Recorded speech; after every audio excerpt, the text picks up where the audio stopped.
Man. Rondo!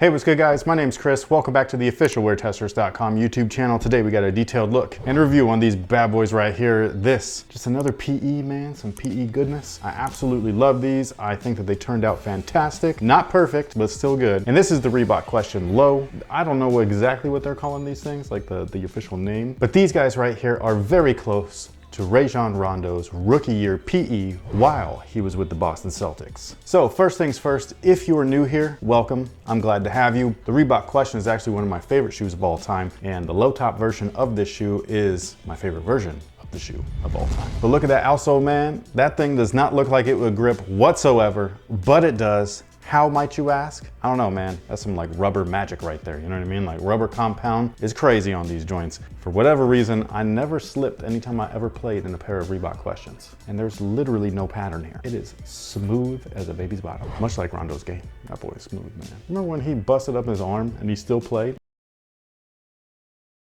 No, you don't. But he did. Now the midsole on these guys is just a lightweight foam, also known as EVA in the shoe world or the sneaker world, shoe industry. Unless you're Nike, then you trademarked it and patented it as Phylon, but it's just EVA. Should I not mention Nike? Doesn't matter? It's fine. Okay. Because some people call this Phylon even though it's Reebok. It's just EVA. But you're not wrong. It's just that Nike's term is Phylon. On a Reebok, it's just EVA. We hear so much about EVA and Phylon around here. It makes me curious about what it's used outside of the shoe world. The funny thing, man, is that EVA's got a lot of rubber in it. So it's technically still like a TPU. And it's just like, what? The world of foams, plastics, and rubber, for one, they all kind of like intermingle a little bit, but their usage spans across so many different things where you'd be like, what the f?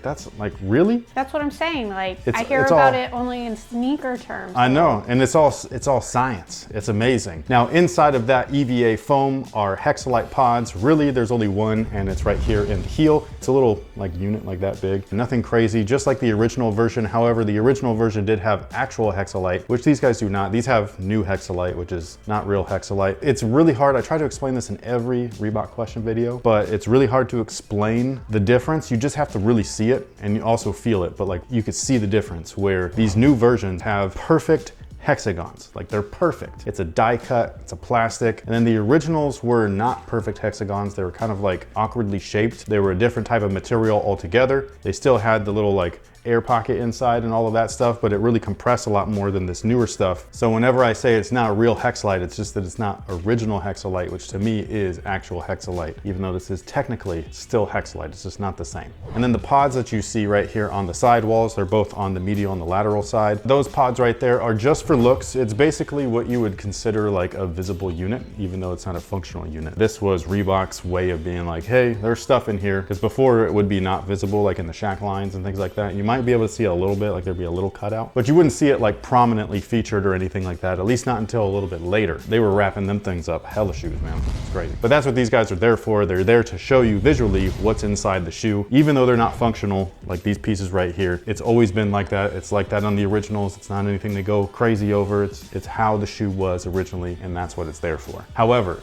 this version, not only being not quite original hexalite, is also a little bit different than Rondo's PE, because his PE actually had the green backing. So it had like the white hexagon shape, and then the backing of it was green, which is also different than the promotional images that they've been showing of this exact shoe on Reebok.com, where it looks just like this, but the actual hexalite units, the hexagons, are painted in green. This is how they come. It's just all white or clear, whatever you want to call it. There's no green back there or on the front of the hexagons or anything like that. Another change that they've done to these guys right here that is not like the original Reebok Question is the insole. It's just a really thin, cheap foam. It's not anything crazy. The shoe's still fairly comfortable, but it's not as comfortable as it could have been or should have been. The original insoles were very thick PU insoles, also known as polyurethane. They had a shock pad in the heel. They were fantastic. I loved putting those in my uncomfortable Nikes back in high school. Like my old Reebok Questions, I would put the insoles in my Airflight 89s, and man, that made a world of a difference. Now the upper on these guys, again, slightly different than Rondo's PE. What we do have is a lot of leather, and the leather on these is very nice, and I'm talking about like very, very nice. They are thin cuts, but it's super soft. I love the top coat. This toe especially, like it's just, I can't believe how soft this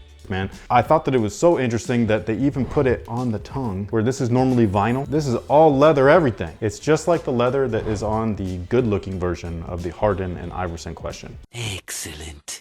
But again, they're a little bit different than Rondo's PE. His were much darker green, and the outsole was also much darker green. His also had extra details, like they had like the Reeboks and things like that, like actually highlighted with different colored rubber, whereas this guy is all muted. His tongue was a little bit different too. It was all white. This one has the green trim. I like it both ways. That's what she said. No time.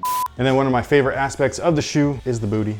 I just love the 3 on there. The 2303 in the Nightwing name. This is like an AOL callback right here. So when I first started the YouTube channel, the screen name was Nightwing2303, and it was just to log in. It wasn't a channel name or anything like that. Like, had I been smarter about things, I would have named it something totally cool right from the jump. But I was just trying to hit that like button for the people that I was watching and you know, subscribe to and things like that. I wanted to show my support. But the original name of the channel was Nightwing2303, the 23 MJ, 03 AI. And the reason why there was a 0 in between is because 233 sounded weird to me, but I wanted to split it up a little bit. Somebody also told me this in the comment section, but they were like, yo, you got 23 in there for MJ, you got 3 in there for AI, and in the middle, one of my favorite players also, 30. Curry?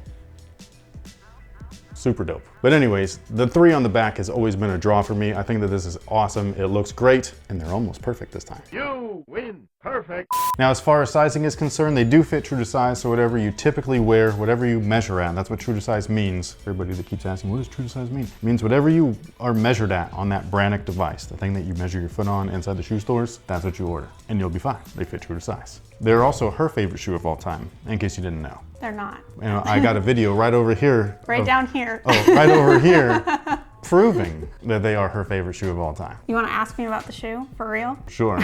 Do you like these? Green is your color, so what do you think about these? So that's what I wanted to talk about, was the green on the outsole. Is it too much for you? Well, just I really like it. It looked like a Jolly Rancher. Go with me for a second. It also looks like a Jolly Rancher, but when you had flipped it up earlier, a couple weeks ago on a Saturday, I decided I wanted to watch a doc, and I put on, I believe it was called The Orange Years. It was about how Nickelodeon started, because it was like slime a little definitely our time frame. Also, totally off topic, but kind of on topic. Which means it's not on topic at all. They showed how Nick Jr. started, and they had like David the Gnome, and I was just like, Flameo, Hotman!